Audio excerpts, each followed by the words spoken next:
হযরত বেলাল রাদিয়াল্লাহু তাআলা আনহুকে উত্তপ্ত বালুর মধ্যে শোয়ানো হয়েছে, বুকের উপর পাথর চাপা দেওয়া হয়েছে। এরপরে হযরত বেলাল রাদিয়াল্লাহু তাআলা আনহু মুখ দিয়ে শুধু জিকির করতেছিল, আল্লাহু আল্লাহ আল্লাহু আল্লাহ লা ইলাহা ইল্লাল্লাহ। এই কাফের মুশরিক বেঈমান দেখলো যে বুকের উপর পাথর দিয়ে কোনো লাভ নাই, উত্তপ্ত বালুর মধ্যে শুইয়া কোনো লাভ নাই, এখন মুখ বন্ধ হয়ে যায়, জ্বলন্ত আগুনের কয়লা মুখের মধ্যে ঢুকিয়ে দিয়েছে। নাউযুবিল্লাহ। এরপরে হযরত বেলাল জিকিরের আওয়াজ বন্ধ হয় নাই। ও মুসলমান ভাইরা, এই কারণে হযরত বেলালের মর্যাদা বেড়েছেন। কথা কোন ঠিক কিনা? ঠিক। সাহাবায়ে কেরাম এই কলিমার জন্য, এই কলিমা পাওয়ার জন্য, এই কলিমার সঙ্গে বন্ধুত্ব স্থাপন করার জন্য মাতৃভূমি ত্যাগ করেছে, নিজের স্ত্রীকে বিধবা বানাইছে, নিজের সন্তানকে এতিম বানাইছে, নিজের বুকের তাজা রক্ত ময়দানের মধ্যে ঢেলে দিয়েছে। কথা কোন ঠিক কিনা? মুসলমান ভাইরা, আমরা যেহেতু জন্মলগ্ন থেকে এই কলিমার আওয়াজ শুনছি, এই কলিমা আপনার আমার ঘরের মধ্যে রয়েছে, এই কারণে আপনার আমার কাছে কলিমার দাম নাই। কথা কোন ঠিক কিনা? অথচ হযরত মুসা আলাইহিস সালাতু ওয়াস সালাম আল্লাহ তাআলার দরবারে ফরিয়াদ করলেন, মাবুদ গো, এমন একটা জিকির আমাকে দিয়ে দেন, এমন একটা কলিমা আমাকে শিখিয়ে দেন, যার জিকির শুধু আমি পার্সোনাল করব, যার ফজিলতের একমাত্র ভাগীদার আমি মুসা হব। কি বলেছে? আল্লাহ এমন একটা জিকির আমাকে শিখিয়ে দেন, এমন একটা কলিমা আমাকে শিখিয়ে দেন, যে জিনিসটার জিকির আমি মুসা করব, আমার কোনো উম্মত করবে না, যার পার্সোনাল বেনিফিট আমি পাবো, আর কেউ পাবে না। কে বলেছে? মুসা। কার কাছে? আল্লাহর কাছে। আল্লাহ তাআলা ওহী নাযিল করলেন, হে মুসা, তুমি বেশি বেশি করে কলেমার জিকির করো, লা ইলাহা ইল্লাল্লাহ লা ইলাহা ইল্লাল্লাহ লা ইলাহা ইল্লাল্লাহ। মুসা আলাইহিস সালাতু ওয়াস সালাম আল্লাহ তাআলার দরবারে জানতে চাইলেন, আল্লাহ, এই কলিমার জিকির তো আমার উম্মতরাও করে, দুনিয়ার সকল মানুষই করে, পাহাড় পর্বতে করে, গাছপালা করে, করে কি করে না? মুসলমান ভাই, আমরা বুঝি না। কোরআনে কারীমে আল্লাহ তাআলা জানিয়ে দিয়েছেন, পৃথিবীর মধ্যে এমন কোন সৃষ্টি নাই যে সৃষ্টি মহান আল্লাহ তাআলার জিকিরের মধ্যে লিপ্ত নাই। সুবহানাল্লাহ। ওয়া ইন মিন শাইইন ইল্লা ইউসাব্বিহু বিহামদিহি ওয়ালাকিন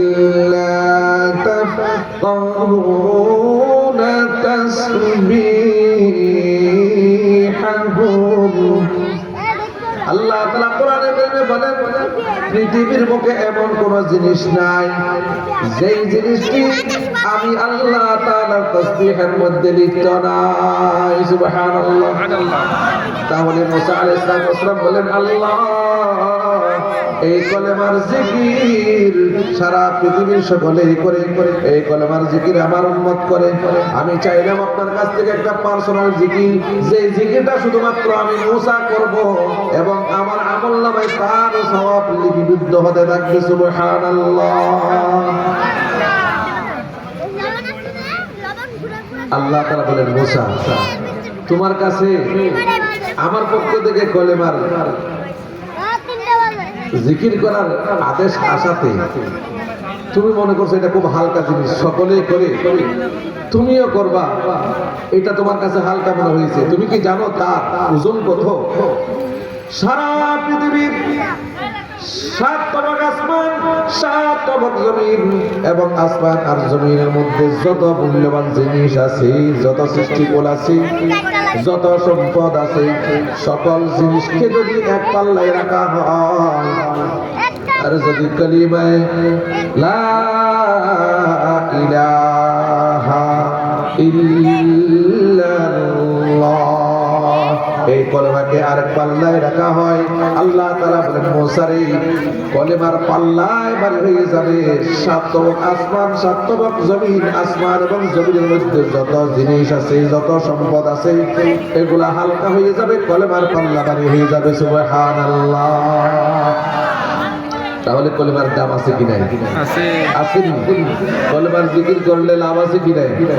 আর একটু জিকির করা যায়, লা ইলাহা ইল্লাল্লাহ, লা ইলাহা ইল্লাল্লাহ, লা ইলাহা ইল্লাল্লাহ, লা ইলাহা ইল্লাল্লাহ মুহাম্মাদুর রাসূলুল্লাহ সাল্লাল্লাহু তাআলা আলাইহি ওয়াসাল্লাম।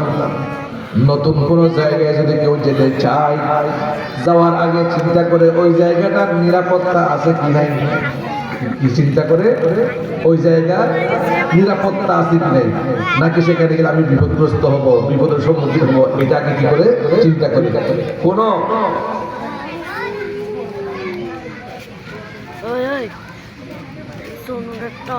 সরকারি কর্মকর্তা যারা নাকি বড় বড় পদের অধিকারী, তারা যখন কোথাও যায় আগে নিরাপত্তার খোঁজ নেই, যে আমি যে যাবো সেখানে নিরাপত্তা আছে কিনা, কথা ঠিক কিনা। যখন ওনাকে জানানো হয় যে 3 স্তরের নিরাপত্তার ব্যবস্থা করা হয়েছে, তখন তিনি সেখানে যাওয়ার জন্য আগ্রহী হয়, কথা ঠিক কিনা। মাহফিলেও আসার জন্য আল্লাহ তাআলা নিরাপত্তার একটা ব্যবস্থা করে বলে হাদিসে আছে। তখন লা ইয়াকুদু কওমুন ইয়াযকুরুনাল্লাহা তাআলা ইল্লা হাফাতহুমুল মালায়েকা ওয়া গাশিয়াতহুমুর রাহমাহ ওয়া নাযালাত আলাইহিমুস সাকিনাহ। আল্লাহর পয়গম্বর বলেন, হে দুনিয়ার মানুষেরা, হে আমার উম্মতেরা, দুনিয়ার জমিনে যেই জায়গাটার মধ্যে আল্লাহর জিকির হয়, তার জিকির হয়, আরো আস্তে কোন কার জিকির, আরো আস্তে কোন কার জিকির, কে বলেছেন?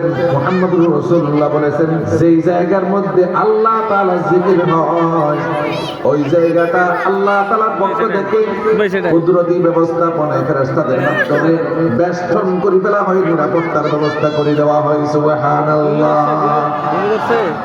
নিরাপত্তার ব্যবস্থা করে দিয়া না, কোন গরম নেই, অস্বস্তিকর পরিবেশ নেই, না না। ইল্লা হাফাতহুমুল মালায়েকা ওয়া গাশিয়াতহুমুর রাহমাহ, আল্লাহ তাআলার পক্ষ থেকে রহমত নাযিল হয়, যার কারণে কেউ অসুস্থ হয় না, কোনো রকমের বিশৃঙ্খলা তৈরি হয় না। ওয়া নাযালাত আলাইহিমুস সাকিনাহ, আল্লাহ তাআলার পক্ষ থেকে সাকিনা নাযিল হতে থাকে। সুবহানাল্লাহ। তাহলে 3 স্তরের নিরাপত্তার ব্যবস্থা এই মজলিসে আছে, কথা কোন ঠিক কিনা? ঠিক। তাহলে এখানে কেউ আসলে বিপদগ্রস্ত হওয়ার সম্ভাবনা আছে নাই।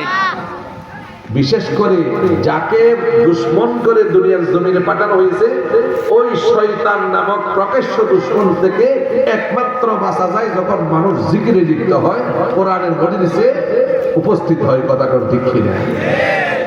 আমরা কইছিলাম, জানা আছে আপনার? জি, আপনারা কথা বলতেন না। আমরা কোথায় ছিলাম? আমাদেরকে যখন জিজ্ঞাসা করা হয় আপনার বাড়ি কই, আমি এখনো বাড়ি করতে পারি নাই। আমরা পরিচয় দিই কার? বাবার বাড়ি যেখানে, আমার পরিচয়ও কথা বল না।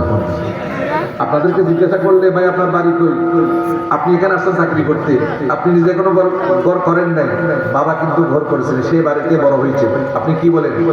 যেই জায়গায় কুমিল্লা, নোয়াখালী, যার যে জায়গায় বাড়ি, ওই বাড়ির ঠিকানায় বলেন, ঠিক কিনা? বাবার পরিচয়ে নিজের ঠিকানা, কথা ঠিক কিনা? তাহলে আমাদের আদি পিতা আদিমাতাকে এই বাড়িতে ঠিকানা আওয়াজ না বলবে তো শ্রোতারা কথা বুঝবে না। কথা বুঝতেছেন আপনারা? আমার চুপ। পরিচয় কাকে দিয়ে? পিতাকে দিয়ে। আমাদের আদি পিতা আদি মাতা কোথায় ছিলেন? জি, বেহেশতে, জান্নাতে। ডকুমেন্ট আছে নাকি মুখস্থ করতেছেন? ডকুমেন্ট নাই, ওই বলতেছে ডকুমেন্ট নাই। আল্লাহ তাআলা কোরআনে কারীমে ডকুমেন্ট দিয়েছেন, ইয়া আদামু আনতা ওয়া যাওজুকাল জান্নাহ। আল্লাহ তাআলা বলেন, হে আদম, তুমি এবং তোমার অর্ধাঙ্গিনী জীবন সঙ্গিনী হাওয়াকে নিয়ে আমার জান্নাতের নন্দন কানন শান্তির জায়গার মধ্যে বসবাস করো। কে বলেছেন? আর দুজন কে বলেছেন? তাহলে পৃথিবীর আদি মাতা আদি পিতা এই দুইজনের অবস্থান কোথায় ছিল? জান্নাতে। এবার প্রশ্ন আসে, তো হুজুর আমাদের বাবা ছিল মা ছিল, যে আমরা তো ছিলাম না, আমরা তো এই পাবলা খালিয়ে না, কথা কথা দেখি না, আমরাও ছিলাম। আমরাও কেমনে ছিলাম?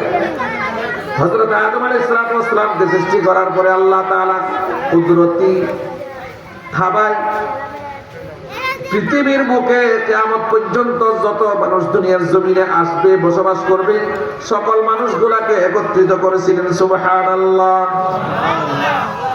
সকল মানুষগুলোকে একত্রিত করে এবার আল্লাহ তাআলা বলছিলেন, আলাস্তু বিরাব্বিকুম, আদমের রব আমি, হাওয়ার রব আমি। হে আমার গোলামরা, যাদেরকে আমি উপস্থিত করলাম, আলমে আরওয়াহ যাকে বলা হয়, তোমরা বলো আমি কি তোমাদের রব নয়? তোমরা বলো। সঙ্গে সঙ্গে নবী আলাইহিস সালাম থেকে নিয়ে সাধারণ শ্রেণীর মানুষ পর্যন্ত যারাই আল্লাহকে চিনতে পেরেছেন, আল্লাহর উপর ঈমান আনবে, সকল মানুষ একসঙ্গে স্বীকারোক্তি প্রদান করেছিল। যারা কাফের মুশরিক বেঈমান তারাও স্বীকারোক্তি দিয়েছিল, বালা, অবশ্যই আল্লাহ আপনি আমাদের রব, আমরা আপনার গোলাম। আপনি আমাদের রব, আমরা আপনার। কথা বলতে হবে। তাহলে আমাদের আদি পিতা আদি মাতা কয়জন ছিল? কোথায় ছিল? কোথায় আছে? কোথায় আছে? কোরআনে কারীমে। আর আমরা যে সেখানে ছিলাম তাও আছে কোথায়? কোরআনে। এবার আসো, মা বাবা ওখান থেকে গেছে না দুনিয়াতে আসছে? আসছে না? আসছে না পাঠাইছে? আসছে না পাঠাইছে? পাঠাইছে। কে পাঠাইছে? ডকুমেন্ট কোথায় আছে? কোরআন আছে? মাশাআল্লাহ। কি আছে? কুলনা বিতু মিনহা জামিআ।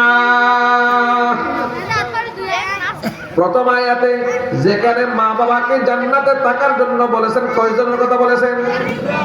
হে আদম, তুমি এবং তোমার স্ত্রী জান্নাতে থাকো। যখন দুনিয়ার জমিনে পাঠানোর সময় আল্লাহ তাআলা কি বলেছেন? আদম, তুমি, তোমার স্ত্রী এবং তোমাদের দুশমন যে শয়তান, সকলে মিলে তোমরা দুনিয়াতে যাও। সকলে মিলে কই যাও? কোথায়? দুনিয়াতে। তাহলে দেখা যায় আমরা জান্নাতের বেড়াকে ছিলাম, জান্নাতের বেড়াক থেকে আমাদের মা বাবাকে দুনিয়ার জমিনে পাঠানো হয়েছে। কথা কোন ঠিক কিনা? দুনিয়ার জমিনে যে পাঠানো হইল, মা বাবা দুইজন নাকি সঙ্গে আরো একজন আছে? আরো একজন আছে কি নাই? ওই লোকটার নাম জানেননি? ওই লোকটার নাম হলো কি? শয়তান। ওই শয়তানটা আদম এবং হাওয়ার অন্তরঙ্গ পরম বন্ধু না পরম শত্রু? পরম বন্ধু না পরম শত্রু? কে বলেছেন? ইয়া আইয়ুহাল্লাযীনা আমানু দুখুলু ফিস-সিলমি কাফা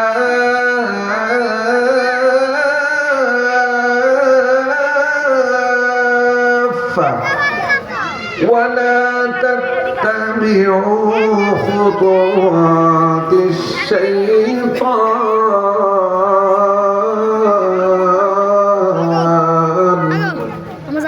إنه ইন্নাহু লাকুম আদুউম মুবিন।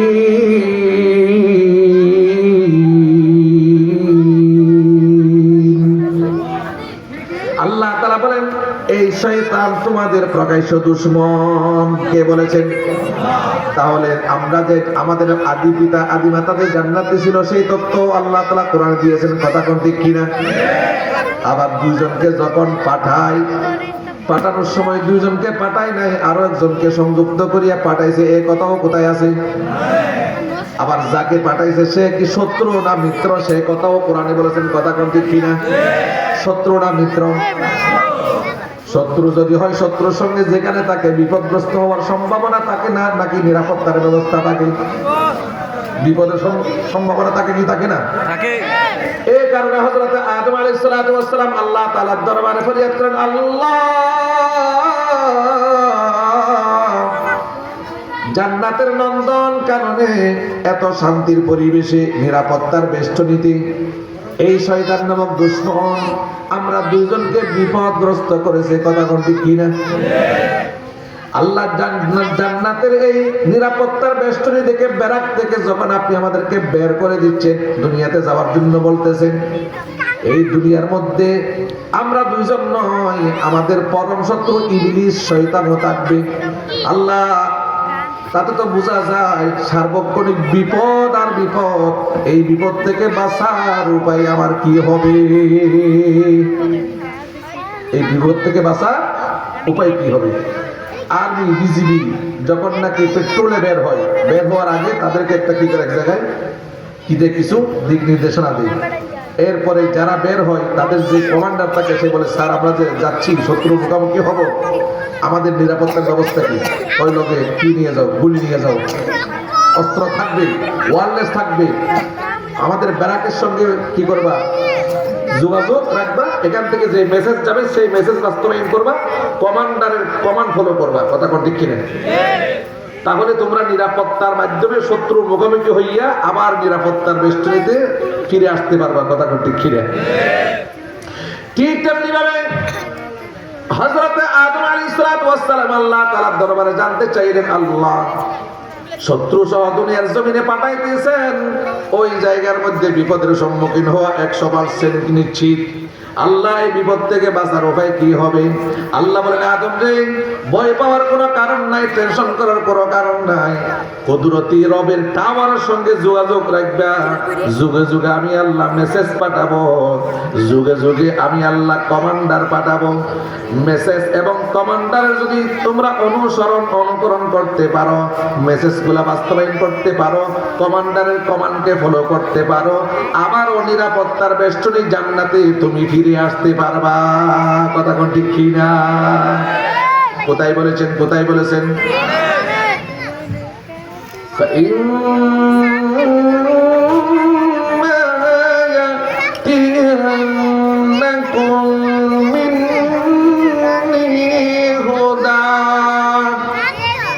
আল্লাহ তাআলা বলেন, যুগে যুগে আমার পক্ষ থেকে মেসেজ যাবে। কি যাবে? গাইড বুক যাবে। 114টি কিতাব আল্লাহর পক্ষ থেকে এই দুনিয়ার আদম এবং হাওয়ার সন্তানের জন্য গাইড বুক, কথা কোন ঠিক কিনা? কয়টা? 100 মাশাআল্লাহ। এগুলা কি? Message, guide book. আর এই মেসেজ, এই গাইড বুক বাস্তবায়ন করার জন্য যুগে যুগে আমি আল্লাহর পক্ষ থেকে কমান্ডার পাঠানো হবে, প্রশিক্ষক পাঠানো হবে। প্রশিক্ষক হলেন কারা? আদম আলাইহিস সালাম থেকে নিয়ে বিশ্বনবী মুহাম্মদুর রাসূলুল্লাহ সাল্লাল্লাহু আলাইহি ওয়াসাল্লাম পর্যন্ত সকলে হলেন আল্লাহর মেসেজ বাস্তবায়নকারী, কথা কোন ঠিক কিনা? আল্লাহ তাআলা বলেন কোরআনে কারীমে, যুগে যুগে আমার পক্ষ থেকে যেই কিতাব পাঠানো হবে, গাইড বুক পাঠানো হবে, ওই গাইড বুকগুলা যদি প্রশিক্ষকরা যেভাবে তোমাদেরকে শিখিয়ে দিবে ওইভাবে যদি তোমরা ফলো করতে পারো, বাস্তবায়ন করতে পারো, তাহলে তোমরা জেনে রাখো শত্রুর মোকাবেলায় জায়গাও তোমরা বিজয় অর্জন কইরা আবারও বেরাকে নিরাপত্তার মাধ্যমে ফিরে আসতে পারবা। ফামান তাবিআ হুদাই ফালা খাউফুন আলাইহিম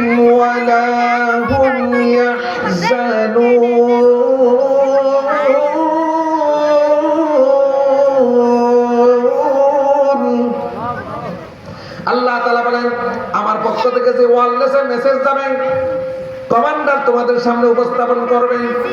এটা যদি তোমরা সৈনিক হইয়া ওই শত্রুর মোকাবিলায় যুদ্ধের ময়দানে বাস্তবায়ন করতে পারো, আল্লাহ তাআলা বলেন ফালা খাউফুন আলাইহিম ওয়ালা হুম ইয়াহজানুন, কোনো ভয় নাই, কোনো টেনশন নাই, নিরাপদে আবারও ব্যারাকের মধ্যে ফিরে আসতে পারবা। আল্লাহু আকবার। মুসলমান ভাইরা, আল্লাহ তাআলার পক্ষ থেকে যুগে যুগে যে গাইড বুকগুলা আল্লাহ তাআলা পাঠিয়েছেন, সর্বশেষ আল কোরআনুল কারীমকে রাসূলুল্লাহ সাল্লাল্লাহু আলাইহি ওয়াসাল্লামের উপর আল্লাহ তাআলা নাযিল করলেন শুধুমাত্র মুসলমানের হেদায়েতের জন্য নাকি সারা পৃথিবীর সকল মানুষের হেদায়েতের জন্য? আপনাদের আওয়াজ ছোট হয়ে গেছে, তার অর্থ কেউ জানেন কেউ জানেন না, অথবা কেউ জানলেও সন্দেহ রয়ে গেছে। কোরআনে কারীমে আল্লাহ তাআলা সুস্পষ্ট ভাষায় ঘোষণা দিয়েছেন হুদাল লিন্নাস।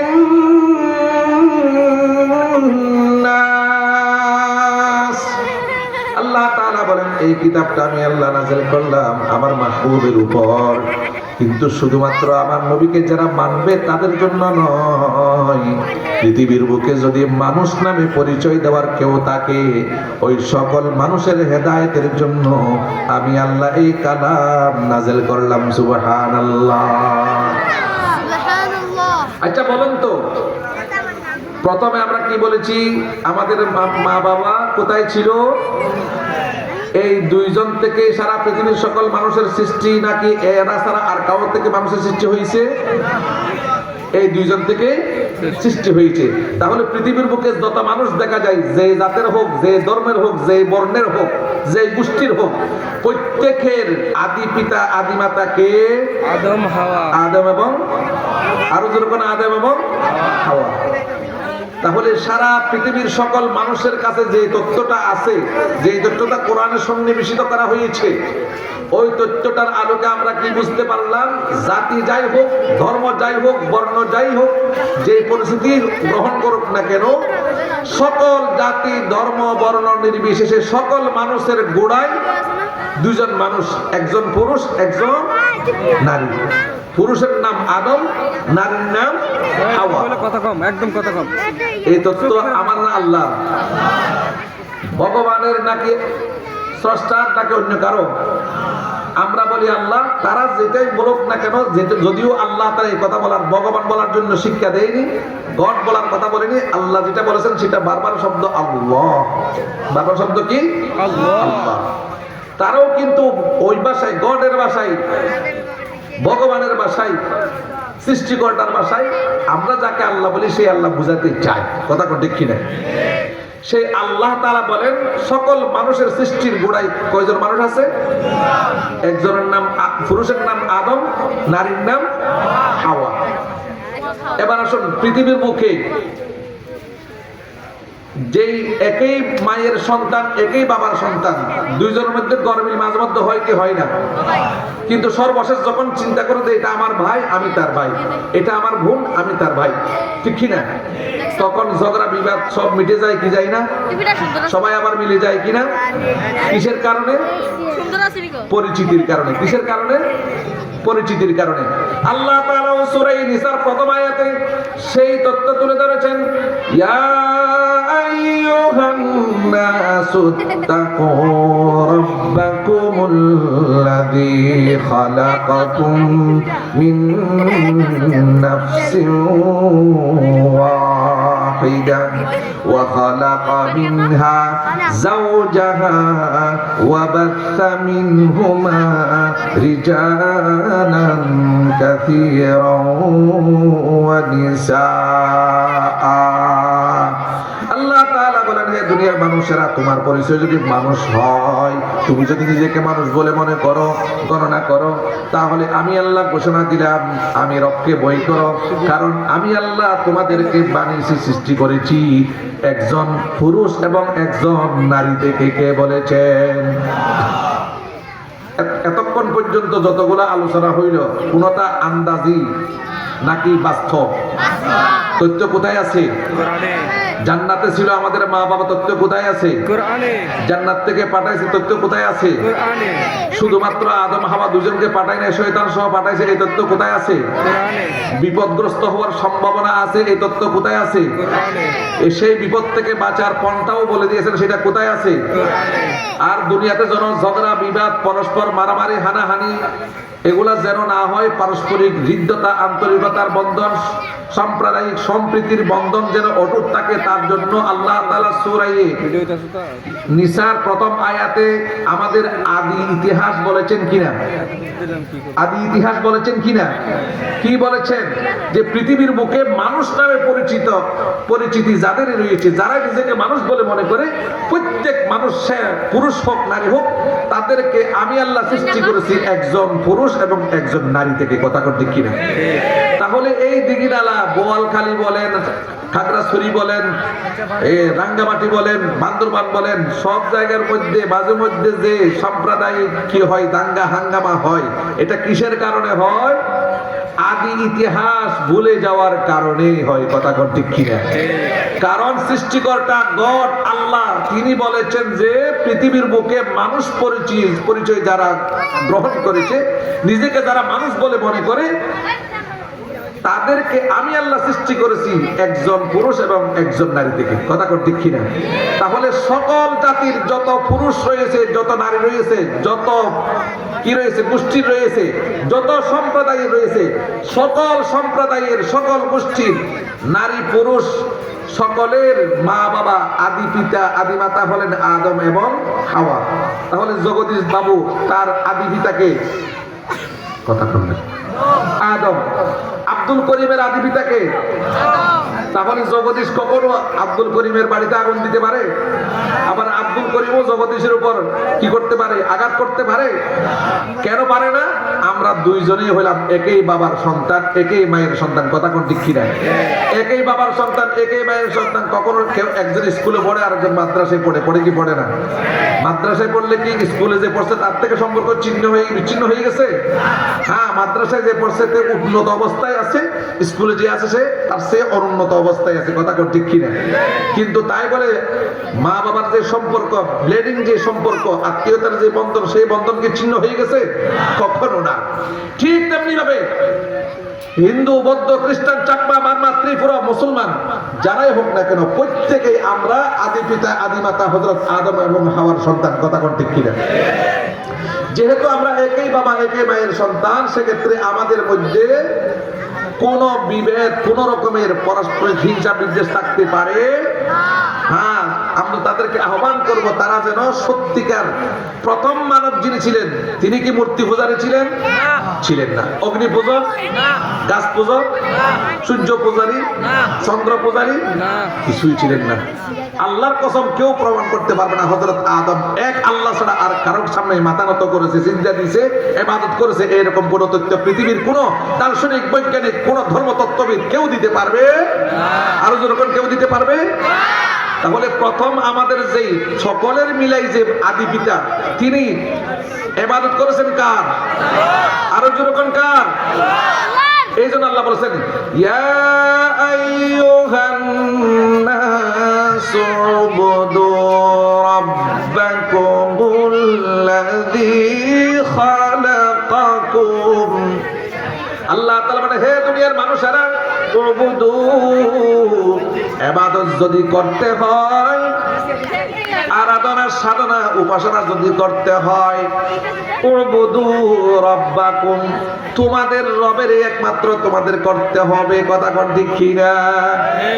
কোন রব? তুমি যাকে সৃষ্টি করেছো তা নয়, তোমাকে যে সৃষ্টি করেছে তাকে।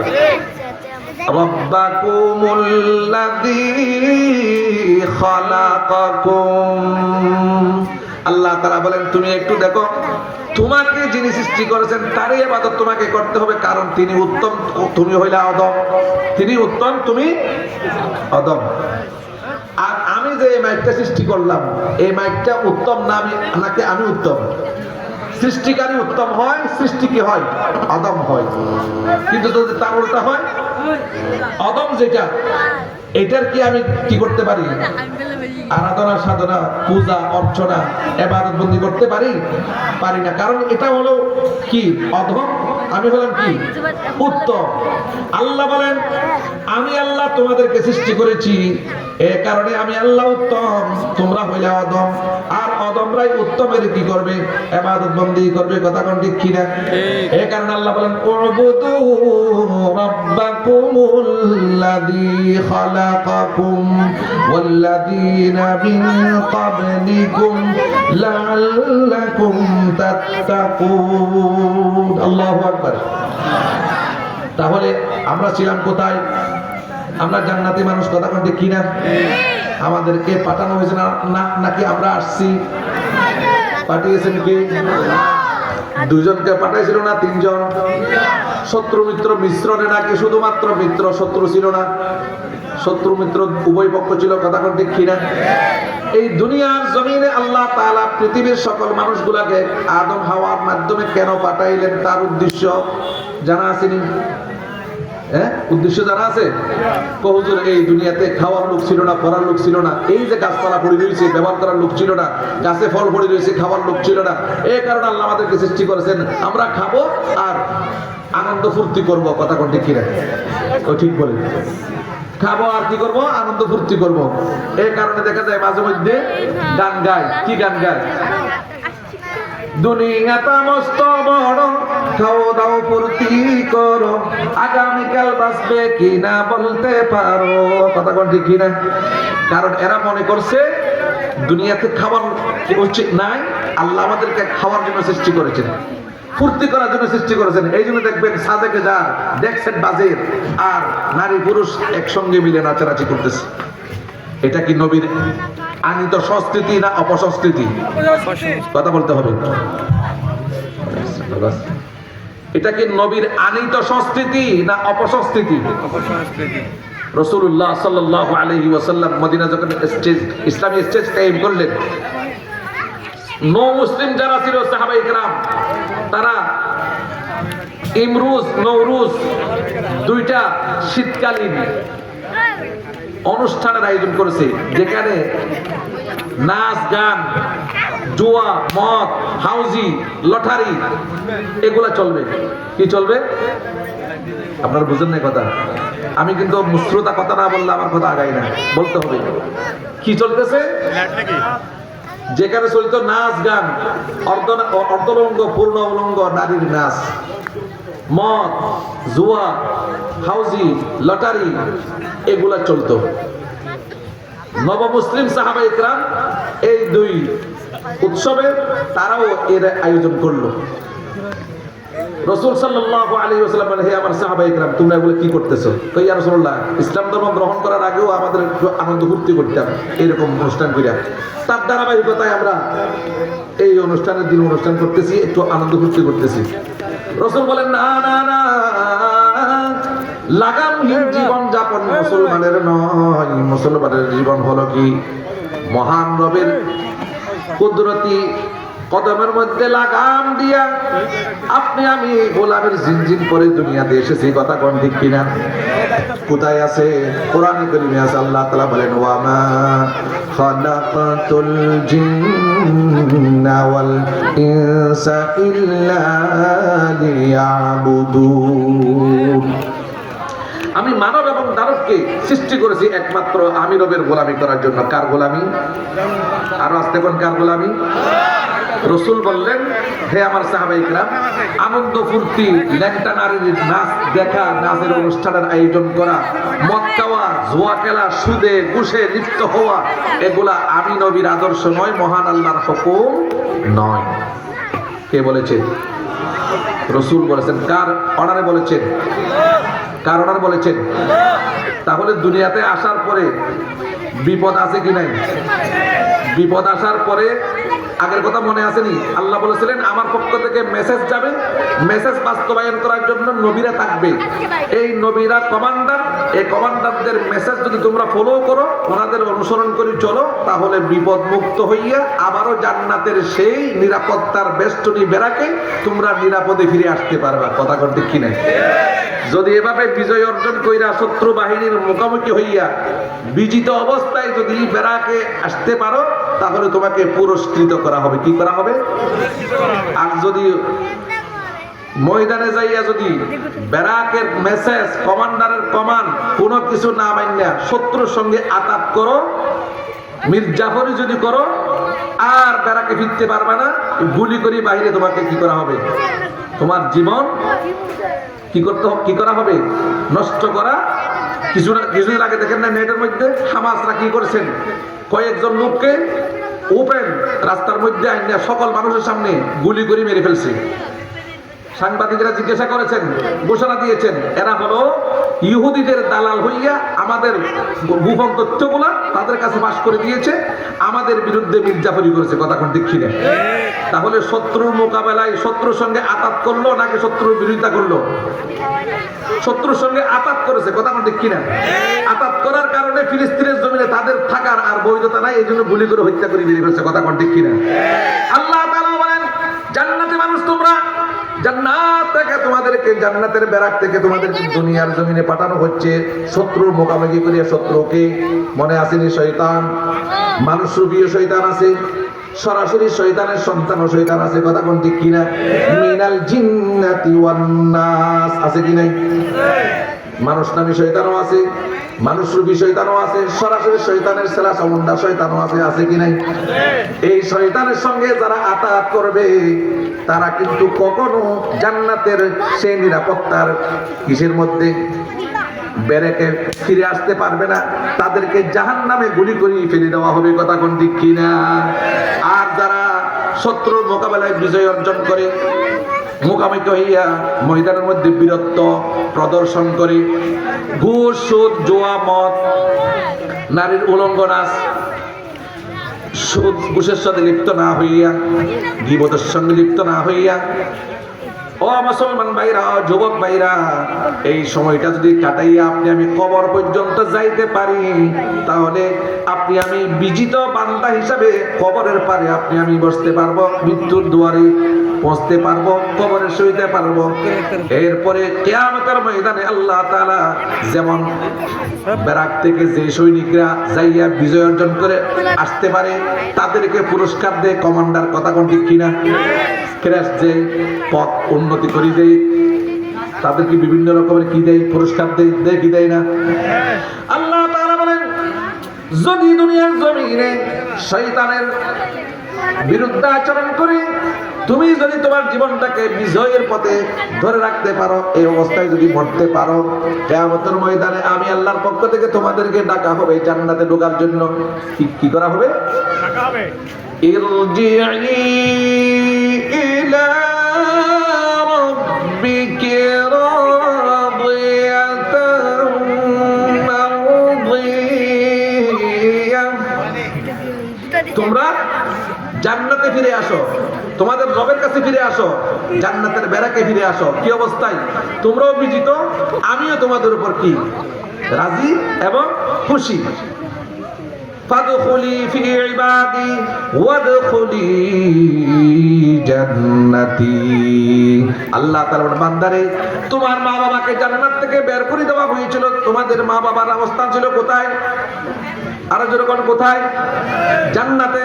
সেই জান্নাত থেকে দুনিয়ার জমিনে যুদ্ধের ময়দানে পাঠানো হয়েছিল। নফস শয়তান, বাহিরের শয়তান, ভিতরের শয়তান, সকলের সঙ্গে কি করতে হয়েছে? মোকাবেলা করতে হয়েছে। এই যুদ্ধের মধ্যে বিজয়ী যারা অর্জন করতে পেরেছো, তোমাদেরকে আমি আল্লাহ বান্দা বলে ঘোষণা দিলাম, তোমাদের কি বিজিত বলে ঘোষণা দিলাম। আসো তোমরা আবারও ব্যারেকের মধ্যে ফিরে আসো। কথা কোন ঠিক কিনা?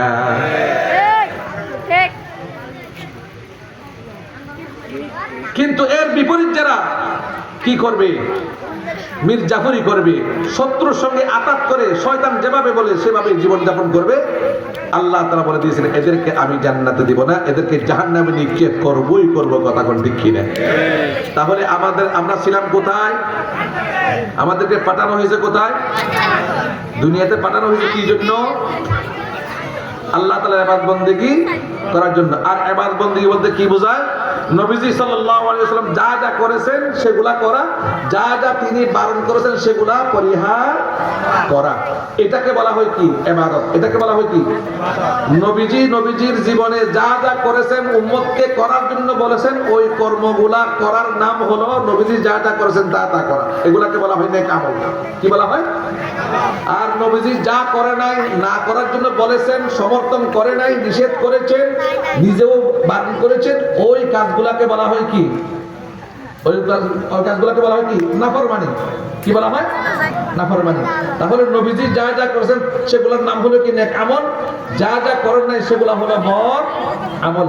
এই নবীজি যা যা করেছিলেন সেটা যদি আপনি আমি করতে পারি, নবীজি যা যা বারণ করেছেন করেননি সে কাজগুলো যদি আপনি আমি না করতে পারি, তাহলে আপনি আমি বিজয়ী বান্দা। কথা কোন ঠিক কিনা? তাহলে কই যেতে পারবো? জান্নাতে। এই জান্নাতে যাওয়ার যে আপনার আমার যে উদ্দেশ্য, এই উদ্দেশ্য তখনই সফল হবে যখন 10টা শর্ত কি করা হবে? সম্পন্ন করা হবে। 10টা শর্ত সম্পন্ন করা হবে। 10টা শর্ত যদি আপনি আমি পালন করতে পারি, তাহলে আপনি আমি আল্লাহর ওয়াদা অনুযায়ী সেই জান্নাতের বেড়াকে ফিরতে পারবো ইনশাআল্লাহ। এই 10টা শর্ত আমরা জানতে রাজি আছি তো ইনশাআল্লাহ? ইনশাআল্লাহ। 1 নাম্বার, আগে বোঝানোর চেষ্টা করি। আপনি আমি যদি এখন চিটাগাং যেতে চাই, চিটাগাং যেতে চাই, তাহলে আপনার আমার প্রথম যে জিনিসটা লাগবে, 1 নাম্বার জিনিস দেহ লাগবে। কথা কোন ঠিক কিনা? দেহ যদি না থাকে যাবে কি? চিটাগাং যাব কিন্তু আমার দেহ নাই, যাবে কি? যাবার কোনো সুযোগ আছে? নাই। তাহলে 1 নাম্বার লাগবে কি? দেহ। দেহ আছে কিন্তু জান নাই। জান বুঝেননি? জি, প্রাণ নাই, রূহ নাই, যাওয়ার কোনো সুযোগ আছে? বলবো যে এটা ডেড বডি, এটা তো লাড়াচাড়ার কোনো সুযোগ, এটাকে মাটিতে ফুটি ফেলতে হবে। কথা কোন ঠিক কিনা? তাহলে 1 নম্বর কি লাগবে? 1 নম্বর কি? দেহ। 1 নম্বর কি? 2 নম্বর জান। 2 নম্বর কি? জান। দেহ আছে, জানও আছে, কিন্তু কি নাই? শক্তি নাই। প্যারালাইসিস রোগী শুয়ে আছে, লড়তে পারে না, কেউ উঠাই দিলে উঠতে পারে না, আবার উঠতে পারে না। যাইতে পারবো চিটাগাং? যাইতে পারবো? তাহলে উদ্দেশ্য কই? টার্গেট কই? চিটাগাং। যাওয়ার জন্য প্রথম লাগবে কি? ভুলে গেছি। দেহ। 2 নাম্বার জান। 3 নাম্বার শক্তি। 3 নাম্বার কি? শক্তি। দেহ আছে, জান আছে, শক্তিও আছে, কিন্তু নাকি চোখ নাই। কি নাই? চোখ নাই। যাইতে পারবো? পারবো নি? তাহলে দেহ যেমন লাগবে, রূহ যেমন লাগবে, শক্তি যেমন লাগবে, চোখও লাগবে। 4টা আছে, দেহ আছে, জান আছে, শক্তি আছে, চক্ষু আছে, কিন্তু কি নাই? আলো নাই। রাস্তায় কি নাই? আলো নাই। অন্ধকার, গুটগুটে অন্ধকার। অমাবস্যার রাত যখন পাবলাকালী থেকে আপনি যাইবেন চিটাগাংয়ের দিকে, লঙ্কার মধ্যে ফেলার সম্ভাবনা আছে কি নাই? গর্তে বইটা পা ভাঙানোর সম্ভাবনা আছে কি নাই? কথা বলেন না কেন? তাহলে দেহ যেমন লাগবে, রূহ লাগবে, শক্তিও লাগবে, চোখও লাগবে, আলোও লাগবে, সব ঠিক আছে, কিন্তু রাস্তা নাই। যাওয়া যাইব? রাস্তা নেই, যাওয়া যাইব? তাহলে রাস্তাও লাগবে কি লাগবে না? রাস্তা আছে কিন্তু কি নাই? পথ প্রদর্শক নাই, রাস্তা চিনাই দেওয়ার লোক নাই। আমি চিনি না, আমাকে চিনাই দিবে তো সেই লোকও নাই। যাওয়া যাবে? তাহলে পথ প্রদর্শক লাগবে কি লাগবে না? পথ প্রদর্শকও আছে, দেহ আছে, রূহ আছে, শক্তি আছে, চোখ আছে, আলো আছে, রাস্তা আছে, পথ প্রদর্শকও আছে। পথ প্রদর্শকও, কিন্তু রাস্তাতে কি ব্যারিকেড আছে? 5 আগস্টের ব্যারিকেড আছে। কথা কোন ঠিক কিনা? যাইতে পারবো নাকি গুলি খাই মরবো? কথা কোন না কেন? তাহলে ব্যারিকেড থাকলেও যাওয়া যাবে, ব্যারিকেডও নাই, কিন্তু রাস্তার মধ্যে ওই পাহাড়ের সন্ত্রাসীরা মাঝে কি করে, ছিনতাই করে, ডাকাতি করে, হাইজ্যাক করে নিয়ে যায়। নিরাপত্তা নাই। যাওয়া যাইব? সব আছে, 9টা জিনিস সবই আছে, যাওয়ার ইচ্ছে নাই। যাওয়া যাইব? কথা কন না কেন? তাহলে শর্ত কয়টা? টার্গেট বাস্তবায়ন করতে হইলে তার পূর্ব শর্ত কয়টা? দেহ লাগবে। কি লাগবে? তারপরে শক্তি, তারপরে চক্ষু, তারপরে আলু, তারপরে কি আলু, তারপরে রাস্তা, তারপরে কথা বল না, পথ প্রদর্শক, তারপরে ব্যারিকেড না থাকতে হবে, তারপরে নিরাপত্তা, কি নিরাপত্তা, তারপরে উদ্বেগ, যাওয়ার উদ্বেগ। তাহলে কয়টা জিনিস হয়েছে মোট? এই 10টা জিনিস যতক্ষণ পর্যন্ত বাস্তবায়িত না হবে ততক্ষণ পর্যন্ত টার্গেটে পৌঁছা কোনোভাবেই সম্ভব হবে, সেটা যে টার্গেটে হোক না কেন। কথা কোন ঠিক কিনা? এবার আসুন, আমাদের টার্গেট কই? কই? জান্নাতে। আমাদেরকে পাঠানো হয়েছে জান্নাত থেকে আবার যাওয়ার জন্য চেষ্টা করতে বলেছে কোথায়? তাহলে টার্গেট কোথায়? সেই জান্নাতে যদি যেতে হয় তাহলে আপনাকে আমাকে 1 নম্বরে দেহ লাগবে, লাগবে কি লাগবে না? আল্লাহর পয়গম্বর বলেন, বান্দারে জান্নাতে যাওয়ার জন্য এই মাটির দেহ এটা নয়, আসল দেহ হলো কি? নেক আমল। জান্নাতে যাওয়ার জন্য যেই দেহ, ওই দেহটার নাম কি? আরো জোরে বলুন। নেক আমল। নেক আমল কাকে বলে? এশার নামাজ আমরা পড়ছি না? কয় রাকাত পড়ছেন? কয় রাকাত? 4 রাকাত। 4 রাকাত নামাজ পড়ছেন। আমার কি পড়াইছি? আমি এসে এখানে আটকে গেছি, নামাজ পড়াইছি। কয় হুজুর, আজকে বহুদিন পর আপনারা পাইছি, একটা কাজ করেন, আমরা তো সবসময় 4 রাকাত করি আপনার ইমাম সাহেবের পিছনে, আজকে একটু বেশি মন চাইতেছে, আমরা 5 রাকাত করবো ইনশাআল্লাহ। হুজুর একটু আপনি 1 রাকাত বাড়াই পড়াইবেন। কথা বুঝছেন? এই যে 1 রাকাত বাড়াই পড়বো, এখানে রুকু আছে কি নাই? পার না? সূরা আসেনি? সূরা ফাতিহা আসেনি? সূরা মিলানো আসেনি? সুবহান রাব্বিয়াল আযীম আসেনি? সিজদাতে সুবহান রাব্বিয়াল আলা আছে কি নাই? সিজদা 2টা বাড়লো, রুকু 1টা বাড়লো, তাসবিহ বাড়লো, কিরাত বাড়লো, সূরা ফাতিহা বাড়লো, সব কিছু বাড়লো। এগুলো সব আমল কি? আমল নয়? আমল না? তাহলে এই আমলগুলা হওয়ার কারণে আমি 5 রাকাত পড়াই দিলাম, পিছনে আপনারা কি করবেন? জি, শুকরিয়া আদায় করবেন, মাশাআল্লাহ বহুদিন পরে 5 রাকাত করতে পেলাম, ঠিক কি না? নাকি সবাই দাঁড়িয়ে করবেন, হুজুর বিয়াদি মাফ করবেন, মনে হয় আপনার শেষ ঠিক ছিল না, 4 রাকাতের জায়গায় আপনি 5 রাকাত করেছেন, নামাজ তো হয় নাই। কথা কোন ঠিক কি না? বলার কথা ছিল হুজুর আর শুকরিয়ার বিষয়, আজকে 5 রাকাত পড়ে আর সওয়াব বেশি কামাই করলাম। এই কথা না কয়ে কবেন কি, হুজুর যা পড়ছি তা তো সব গেছে একেবারে খালে, তাড়াতাড়ি আমার পড়ান। কথা কোন ঠিক কি না? কিসের কারণে? আমল হয় নাই। কেরাত এটা আমল না? সুবহান রাব্বিল আলা আমল না? সিজদা আমল না? রুকু আমল না? আমল হয়েছে, নেক আমল হয় না। কথা কোন ঠিক কিনা? তাহলে নেক আমল হতে হলে কি হতে হবে? আল্লাহর হুকুম থাকতে হবে। আল্লাহর হুকুম কয় রাকাত? 4 রাকাত। আমি পড়ছি কয় রাকাত? 5 রাকাত। 2 নম্বরে নবীর তরিকা থাকতে হবে। নবী পড়েছেন কয় রাকাত? 4 রাকাত। আমি পড়ছি কয় রাকাত? 5 রাকাত। সাহাবায়ে কেরামের নমুনা থাকতে হবে। সাহাবায়ে কেরামের নমুনা। তাহলে কয়টা থাকতে হবে? যে কোনো আমলের 3টা জিনিস থাকতে হবে। 1 নাম্বার আল্লাহর হুকুম, 2 নাম্বার নবীর তরিকা, 3 নাম্বার সাহাবায়ে কেরামের নমুনা। এই 3টা জিনিস যেই আমলে থাকবে ওই আমলের নাম শুধু আমল নয়, নেক আমল। কি আমল?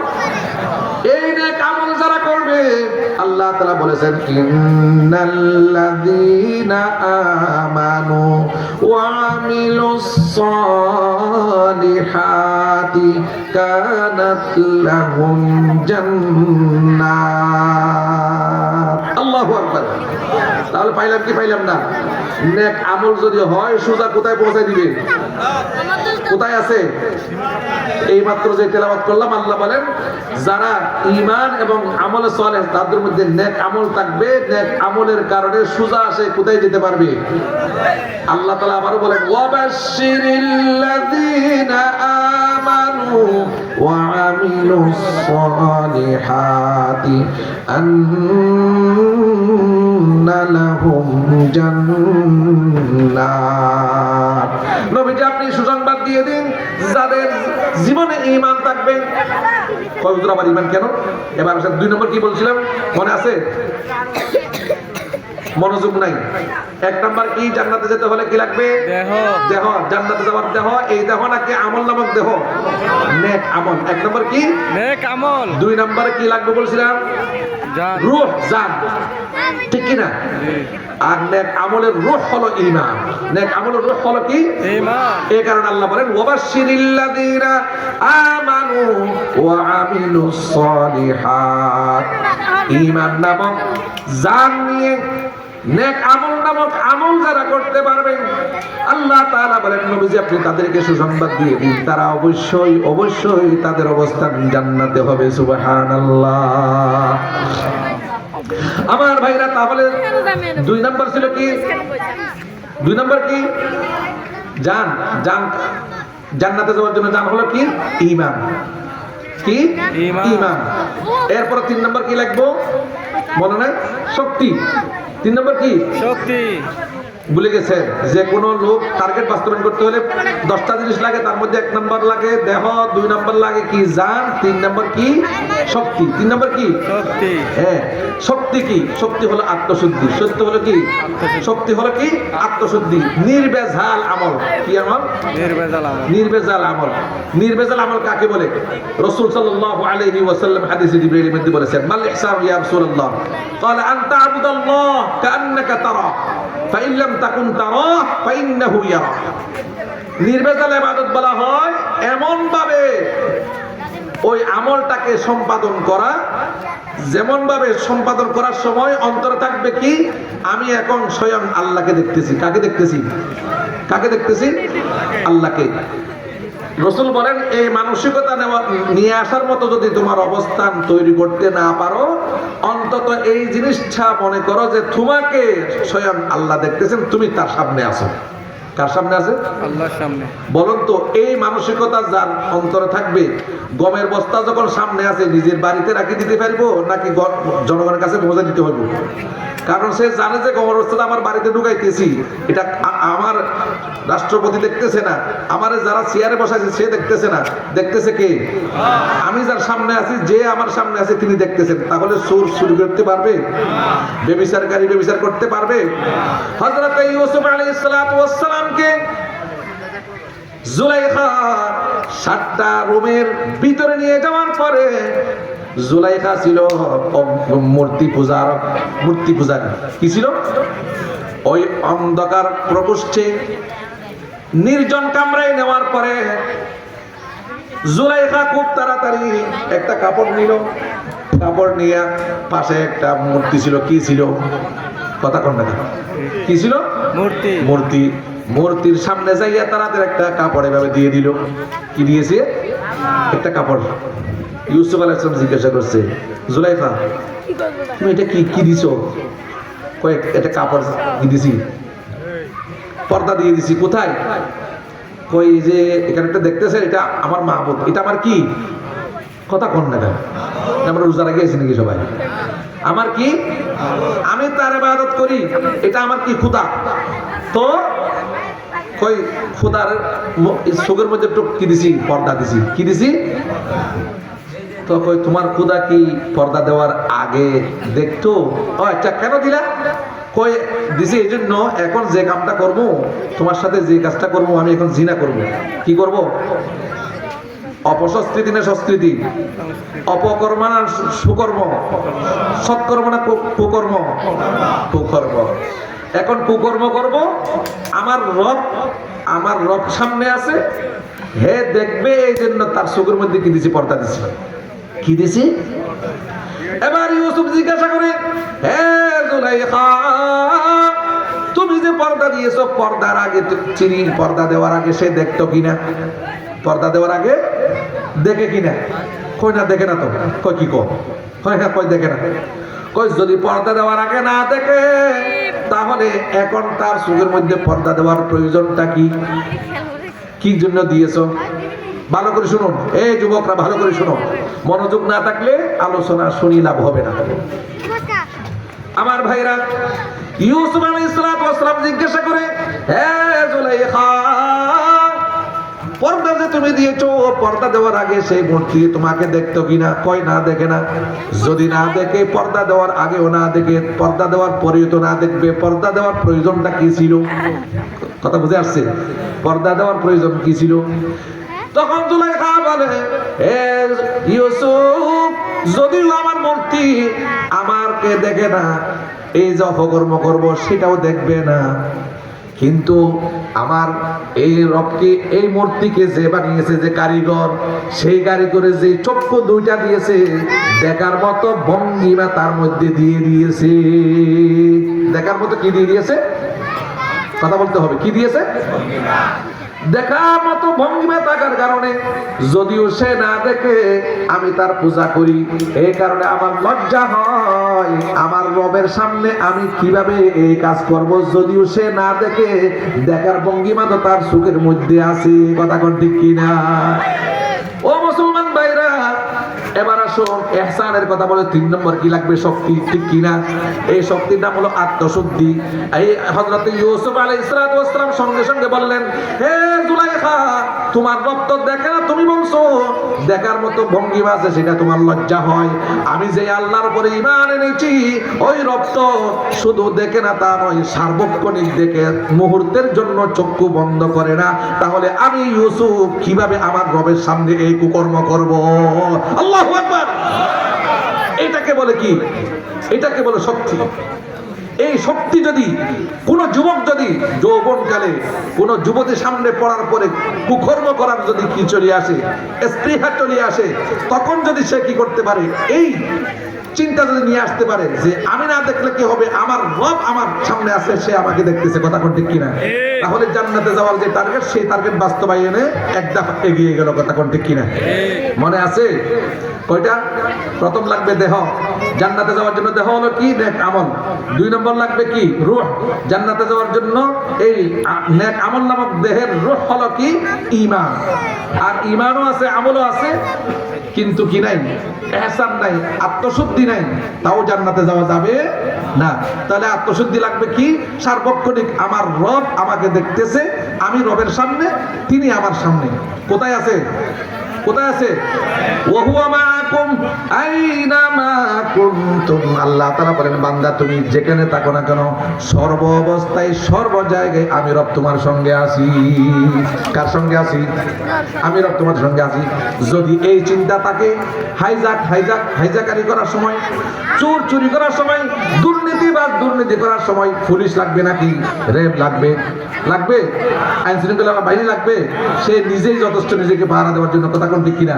সে যখন দুর্নীতির টাকা পকেটে ঢুকায়, তখন যদি একথা মনে পড়ে যে আমি দেখতেছি, আর শুধু যে দিতেছে সে দেখতেছে, আর কেউ দেখতেছে না, এই মানসিকতা না রেখে স্বয়ং আমার রব এখন আমাকে দেখতেছে, এই যে অপকর্মে আমি হাত দিচ্ছি, আমার রব আমার সামনে আছে, করতে পারবে? তার নমুনা আছে, এক্সাম্পল আছে। হযরতে ওমর রাদিয়াল্লাহু তাআলা বের হয়েছেন ছদ্মবেশে, যাইয়া রাকালের সামনে উপস্থিত। খুব খিদা লাগছে, রাকাল ওই সময় দুধ পান করতেছে, নিজের ছাগল থেকে দুধ দুয়াইয়া। ওই সময়ের মধ্যে হঠাৎ করে ওমর রাদিয়াল্লাহু তাআলা তাকে বললেন, ভাইজান আমার খুব খিদা, এখানে আশেপাশে কোনো দোকান নাই। তিনি যে আমিরুল মুমিনিন সেটা কিন্তু এই রাকাল জানে না। তখন বললেন, আমাকে 1 গ্লাস দুধ দাও, তুমি যেমন খাইছো আমার 1 গ্লাস দুধ দাও, আমার খিদা একটু নিবারণ করতে হবে। রাকাল বলল, ভাইজান প্রতীক, আপনারে 1 গ্লাস দুধ দিতে পারলে আমার মনটা কি হইতো? শান্ত হইতো। কিন্তু আমি দুঃখিত, সরি, আমি আপনাকে 1 গ্লাস দুধ দিতে পারতেছি না। কয় কেন? ছাগলে কি দুধ নাই?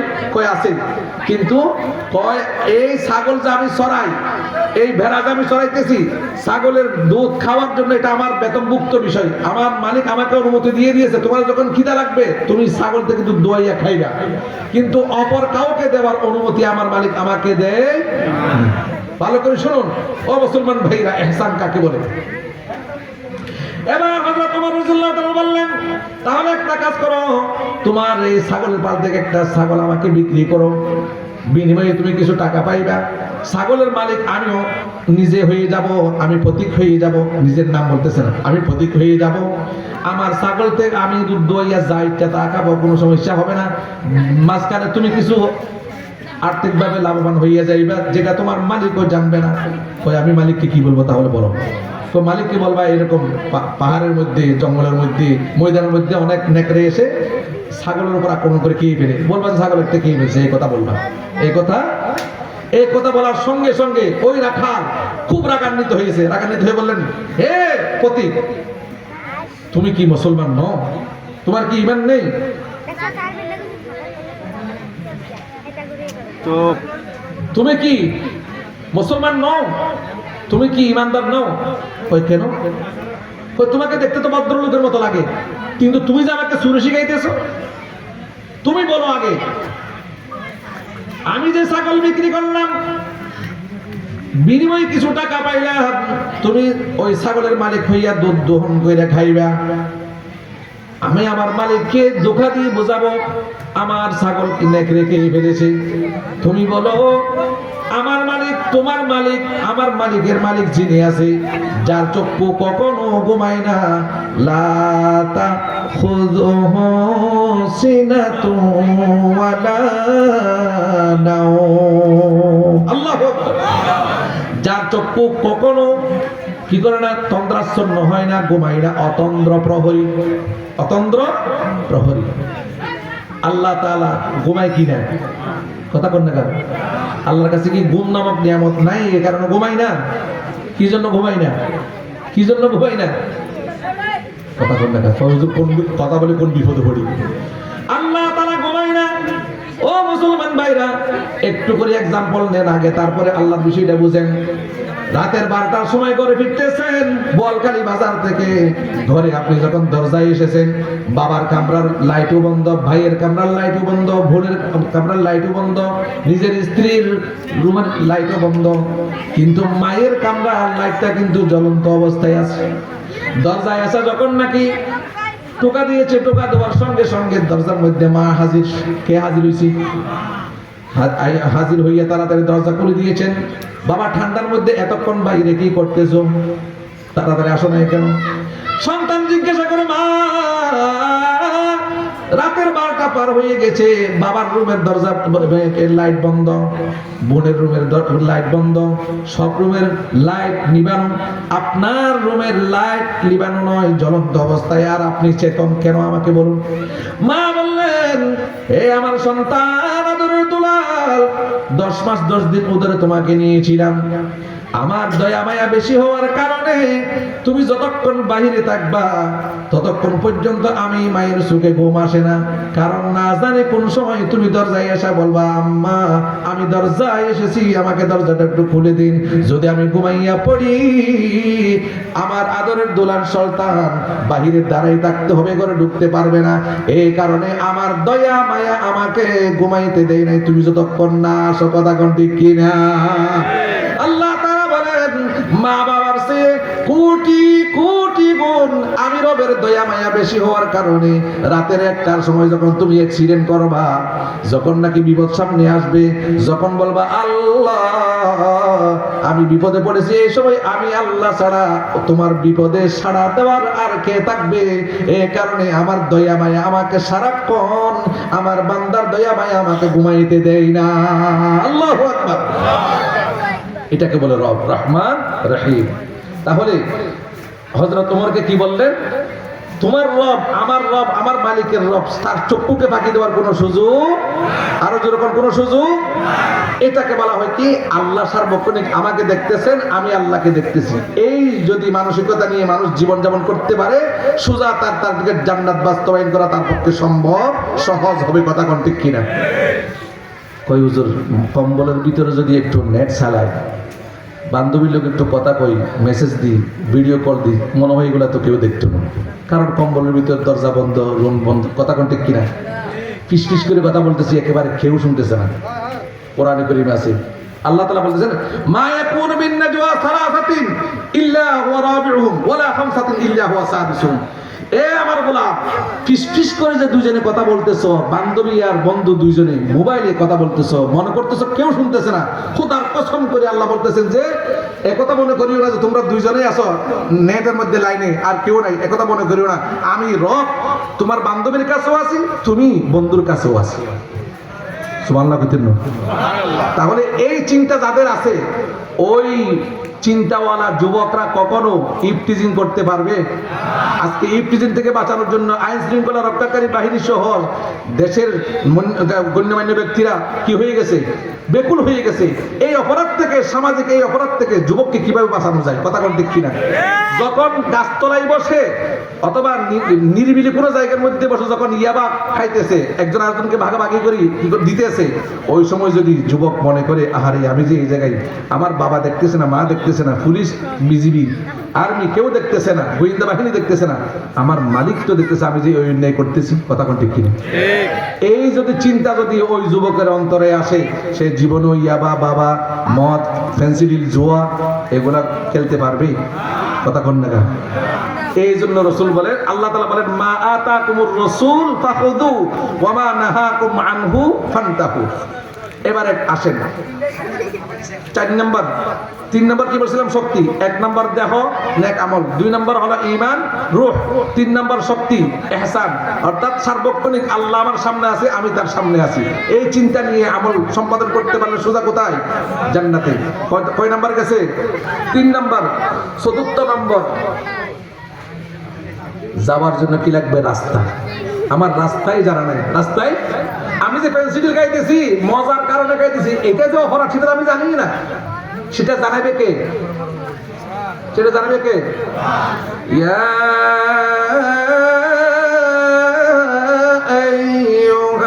আইয়ুহাল্লাযীনা আমানু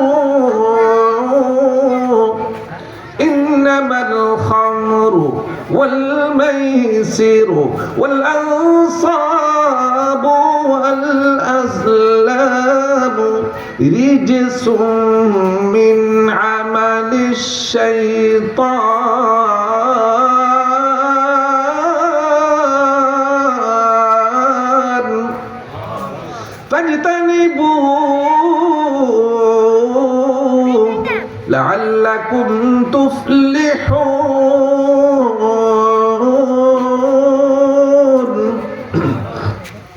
আগের কথাগুলো মনে রাখলে এই আয়াতের অর্থ অতি সহজে বুঝবেন। আল্লাহ আমাদেরকে পাঠাইছে জান্নাত থেকে। কথা কোন ঠিক কিনা? শত্রু সবার আগে শত্রুবিহীন। শত্রু মোকাবেলায় যদি আমি আল্লাহর মেসেজ, নবীর কি নবীর কি কমান বাস্তবায়ন করতে পারে, তাহলে কোথায় যাওয়া যাবে? জান্নাতে যাওয়া যায়। এবার এই আয়াতের অর্থ বুঝুন। আল্লাহ বলতেছেন, হে ঈমানদার, আমরা নাই তো নাকি? না আছি। কথা কোন না? বেঈমান কেউ আছে? তাহলে আমরা সবাই ঈমানদার না? আমাদেরকে বলতেছে আল্লাহ তাআলা। কে বলতেছে? সূরা মাইদা আল্লাহ তাআলা আমাদেরকে ডাকি বলতেছেন, ইয়া আইয়ুহাল্লাযীনা আমানু, হে ঈমানদাররা, ইন্নামাল খামরু ওয়াল মাইসিরু ওয়াল আনসাবু ওয়াল আজলামু রিজসুম মিন আমালিশ শাইতান ফাজতানিবুহু লাআল্লাকুম তুফলিহুন। আল্লাহ তাআলা আমাদেরকে ডাকি বলতেছেন সূরা মাইদার 90 নং আয়াত, হে ঈমানদাররা, ইন্নামাল খামরু, এই যে মদ পান করো তোমরা, ইয়াবা, বাবা, ফেন্সিডিল খাও, আল্লাহ বলছেন ইন্নামাল খামরু ওয়াল মাইসিরু জুয়া ওয়াল আনসাব ওয়াল আজলাম রিজসুম মিন আমালিশ শাইতান। আল্লাহ তাআলা বলছেন যে মদ জুয়া তোমরা খেলতেছো এবং যে কি করতেছো, মদ খাইতেছো, জুয়া খেলতেছো, আল্লাহ তাআলা বলেন রিজসুম মিন আমালিশ শাইতান, এটা হলো শয়তানের কাজ। কার কাজ? শয়তানের কাজ। বন্ধুর কাজ তো নাকি? না। কথা বললে কার কাজ? এটা বন্ধু না শত্রু না মিত্র? শত্রু। শত্রু না মিত্র? শত্রু। কে বলেছে? তাহলে আপনার আমার শত্রু কাজ, এটা বলতেছেন কে? শত্রুর সৃষ্টি করছে কে? আমাদেরকে সৃষ্টি করছে কে? তাহলে মিথ্যা না সত্য? আল্লাহ বলতেছেন আমি তোমাদেরকে সৃষ্টি করেছি, শয়তানকে আমি সৃষ্টি করেছি, শয়তানই তোমাদেরকে এই মদের পথ দেখায়, জুয়ার পথ দেখায়। কে বলেছেন? এরপর আল্লাহ বলতেছেন ফাজতানিবুহু, তোমরা এই অপকর্ম থেকে বাঁচো। কিসে থেকে বাঁচো? অপকর্ম। কুকর্ম, অপকর্ম নাকি সুকর্ম? কথা বলতে হবে। সৎকর্ম না কুকর্ম? কুকর্ম। কে বলেছেন? আল্লাহ। কি আপনাদের এখানে কি কেউ এরকম আছেন নাকি মধ্যে আছেন যে এরকম কথা শুরু হয়ে গেছে? কার কথা? কার কথা? সূরা মাইদা 90 নম্বর আয়াত। একটু কোরআন পড়ি, অর্থ সহ পড়বেন। হে যুবকরা, তোমাদের জীবনকে ধ্বংস করার জন্যই শয়তান তোমাদেরকে এই কুমন্ত্রণা দিয়া আরেক বাইকে সামনে এনে বন্ধুরে কাজে একটু খাইয়ে দেখছে বেটা কি রকম দুনিয়াটা কি রকম লাগে, লাল চশমা চোখে চলে আসবে, মাশাআল্লাহ। কথা কোন ঠিক কিনা? এটা হইয়া একবার কোন রকম কি একবার কোন রকম ঢুকাই দিতে পারলেই আর বাইর করা সম্ভব হয় না। কথা কোন ঠিক কিনা? নিজের যে মা বাবা আজীবন নিজের সব কিছুকে উজাড় করে দিচ্ছে সন্তানের পিছনে, ঐশী নামক ওই মেয়েটিকে আমার পুলিশ ভাই মাহফুজুর রহমান সাহেব কত যে কষ্ট করি লালন পালন করছে। কথা কোন ঠিক কিনা? এই নিজের আদরের মেয়েটাই মা বাবা দুজনকে জবে করছে, কথা কোন ঠিক কিনা? সুস্থ মস্তিষ্কে নাকি ইয়াবা অবস্থায়? ইয়াবা অবস্থায়। তাহলে সে তার মাথা যদি ঠিক থাকতো, জীবনেও কি নিজের মা নিজের বাবাকে জবে করতো? তাহলে এই যে অপকর্মের মধ্যে লিপ্ত করাইলো, সেটা কে করাইছে? শয়তান। কে করাইছে? কখন? সুস্থ অবস্থায় না অসুস্থ অবস্থায়? অসুস্থ হয়েছে কি কারণে? ইয়াবা খাওয়ার কারণে, কথা কোন ঠিক কিনা? তাহলে কি বোঝা গেল? এটা যে শয়তানের অপকর্ম, সেটা বাস্তব হয়েছে কিনা? এরপর আল্লাহ তাআলা বলেন, এই কাজ যদি তোমরা ছাড়তে পারো তাহলে তোমরা সফল। তাহলে তোমরা কি? আর যদি এই কাজ ছাড়তে না পারো তোমরা কি? বিফল। তোমরা কি? বিফল। তাহলে এই কাজ ছাড়তে হবে কি হবে না? কথা বলতে হবে। তাহলে এই রাস্তা দেখাইবো কে? মনে আছে 4 নম্বর কি? রাস্তা থাকা লাগবে। রাস্তা যদি জানা না থাকে যাবো কই? কথা কোন ঠিক কিনা? জান্নাতে যাওয়ার রাস্তা হলো কি কি তোমাকে পরিহার করতে হবে, কি কি তোমাকে গ্রহণ করতে হবে। আমি আয়াত পড়ছিলাম আপনাদের সামনে। আল্লাহ তাআলা বলেছেন, মা আতাকুমুর রাসূলু ফাখুযু। নবীর 23 বছরের জিন্দেগিতে, মক্কি জিন্দেগি, মাদানী জিন্দেগিতে, ব্যক্তি জীবন, পারিবারিক জীবন, সামাজিক জীবন, রাষ্ট্রীয় জীবন, অর্থনৈতিক জীবন, সর্বজীবনে যা যা তিনি করেছেন, করার জন্য বলেছেন, সেগুলাই হলো নেক আমল, জান্নাতে যাওয়ার আমল। কথা কোন ঠিক কিনা? এরপরে বলেন আল্লাহ তাআলা, ওয়ামা নাহাকুম আনহু ফান্তাহু। 23 বছরের জিন্দেগিতে, মক্কি জিন্দেগি, মাদানী জিন্দেগিতে রাসূল সাল্লাল্লাহু আলাইহি ওয়াসাল্লাম নিজে যা যা করেননি, যা যা না করার জন্য বলেছেন, এবং যা যা না করার জন্য উম্মতকে কি দিয়ে গেছেন, মেসেজ দিয়ে গেছেন, ওই সব কাজগুলাকে পরিহার করতে পারলে আপনি আমি জান্নাতে যেতে পারবো। কথা কোন ঠিক কিনা? যদি না পারি তাহলে আপনি আমি জান্নাতে যেতে পারবো না। ওই মির্জাফরের মতো আপনি আমি কি হইয়া, মির্জাফর সাব্যস্ত হইয়া জান্নাতে না যেয়ে কোথায় আমাদেরকে গুলি করে ফেলানো হবে? জাহান্নামে ফেলানো হবে। মনে আছে আগের কথা? তাহলে আমি সর্বশেষ যে কথাটা বলতে চাই, 10টা শর্ত বাস্তবায়ন করতে পারলে একমাত্র টার্গেটে পৌঁছা সম্ভব। কথা কোন ঠিক কিনা? 1 নম্বর নেক আমল লাগবে। কি আমল? আমল না নেক আমল? নেক আমলের পরিচয় কি? আল্লাহর হুকুম থাকতে হবে, নবীর তরিকা থাকতে হবে, সাহাবায়ে কেরামের নমুনা থাকতে হবে। আমি যে কাজে করি না কেন, সেই কাজে যদি আল্লাহর হুকুম মতো হয়, নবীর তরিকা অনুযায়ী হয়, সাহাবায়ে কেরামের নমুনা অনুযায়ী হয়, তাহলে এটা নেক আমল ধরে নিতে পারবো। কথা কোন ঠিক কিনা? আবার এই আমল সব ঠিক আছে, কিন্তু আমার ঈমান নাই। লতিফ সিদ্দিকীর মতো হট করে আসে, হজের বিরুদ্ধে বিরুদ্ধাচরণ করছে, আসেনি? আমল আসেনি? আছে বলি হে আছে, যে আমল নাই, ডিলিট হয়ে গেছে। কথা কোন ঠিক কিনা? কারণ মান বাদদালা দীনাহু ফাকতুলুহু। রাসূল সাল্লাল্লাহু আলাইহি ওয়াসাল্লাম বলেছেন, যে দ্বীনকে কি করে বিসর্জন দিয়েছে, দ্বীনের বিরুদ্ধে বিশুদ্ধার করেছে, বিরুদ্ধাচরণ করেছে, তার আর ঈমান থাকতে পারে? কতক্ষণ থাকতে পারে না? কতক্ষণ? যতক্ষণ পুনরায় আবার সেই ঈমান না আনবে, কতক্ষণ। কতক্ষণ ঠিক কিনা? তাহলে কি থাকবে? ঈমান লাগবে। 2 নম্বর কি লাগবে? ঈমান লাগবে। 3 নম্বর, আল্লাহ আমাকে দেখতেছে, আমি আল্লাহর সামনে আছি, আল্লাহ আমার সামনে আছে। দুইজনে কথা বললো সেখানে আছে, গোপনে কথা বললো সেখানে আছে। কোরআনে বলছে কি বলে নাই? তাহলে যুবকরা যখন নাকি ওই কম্বলের ভিতরে যাইয়া ভিডিও কল দেয়, তখন আল্লাহ আছে কি নাই? তাহলে এই কখনো যুবকরা এই কাজ করতে পারবে? মদ খাইতে গেলে পারবে? চুরি করতে গেলে চোরের সামনে যদি এই কথাটা চলে আসে, চুরি করতে পারবে? যখন অপরের ঘরে আগুন দেওয়ার জন্য যায়, নেতার কথায় যখন আরেকজনের গরু চুরি করে নিয়ে আসতে যায়, তখন যদি ওই কথা মনে পড়ে যে আমি তো গরু চুরি করতেছি, নেতা খুশি হবে, কিন্তু আমার আল্লাহ তো আমাকে ধরবে, কিয়ামতের ময়দানে এই গরু নিয়ে সকলের সামনে আসতে হবে। কথা কোন ঠিক কিনা? তাহলে এই আর চুরি করতে পারবে? বলছে নেতাজি, আপনাকে আমি শ্রদ্ধা করি, কিন্তু এই কথা আমি কি করতে পারবো না, মানতে পারবো? তাহলে সমাজ সুন্দর থাকবি না? অপসংস্কৃতি থেকে বাঁচতে পারবো না? এই জন্য আমাদের সর্বশেষ যে আমার পক্ষ থেকে যে মেসেজটি প্রধান বক্তা চলে এসেছেন, ওনার সময় নষ্ট করা হচ্ছে। সর্বশেষ যে মেসেজ, সেই মেসেজটা হলো খুব শর্টকাট। আল্লাহ পয়গম্বর বলেছেন, আল্লাহ তাআলা কোরআনে কারীমে আল্লাহ তাআলা কি করেছেন, বর্ণনা করেছেন, মা আতাকুমুর রাসূল ফাখুযু। সোজা কথা, জান্নাতে যদি যেতে চাও তাহলে নবীজি 23 বছরের জিন্দেগিতে ব্যক্তি জীবন, পারিবারিক জীবন, সামাজিক জীবন, রাষ্ট্রীয় জীবন, অর্থনৈতিক জীবন, রাজনৈতিক জীবন। এখন তো অনেকে বলে কই হুজুরদেরও ডুব হয়েছে মনে হয়, এখন শেয়ার ডুব হয়েছে, এরও রাজনীতি নামে গেছে। রাসূল সাল্লাল্লাহু আলাইহি ওয়াসাল্লাম মনে হয় রাষ্ট্রপতি ছিলেন না। কথা কোন ঠিক কিনা? কথা কোন না? ছিল না তো।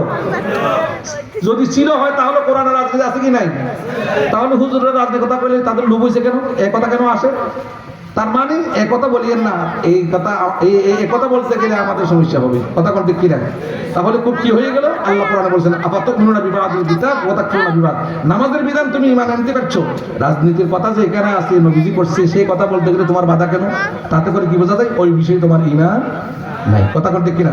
তাহলে ইমানদার কাকে বলা হয়? কোরআনের সূরা ফাতিহা থেকে সূরা নাস পর্যন্ত সকল বিষয়ে যার বিশ্বাস আছে, পরিপূর্ণ বিশ্বাস, সেটা যে সেক্টরে হোক, ব্যক্তি জীবন নিয়ে হোক, পারিবারিক জীবন নিয়ে হোক, অর্থনৈতিক জীবন নিয়ে হোক, রাজনৈতিক জীবন নিয়ে হোক, চাকরি জীবন নিয়ে হোক, শিক্ষকতার জীবন নিয়ে হোক, সর্বজীবনের যে কথাগুলো কোরআনে আছে সর্ব বিষয়ের উপর আমাদের ঈমান থাকতে হবে। কথা কোন ঠিক কিনা?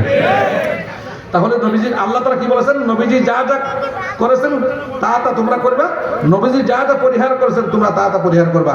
তাতে করে আপনি আমি সফল হয়ে কোথায় যেতে পারবো?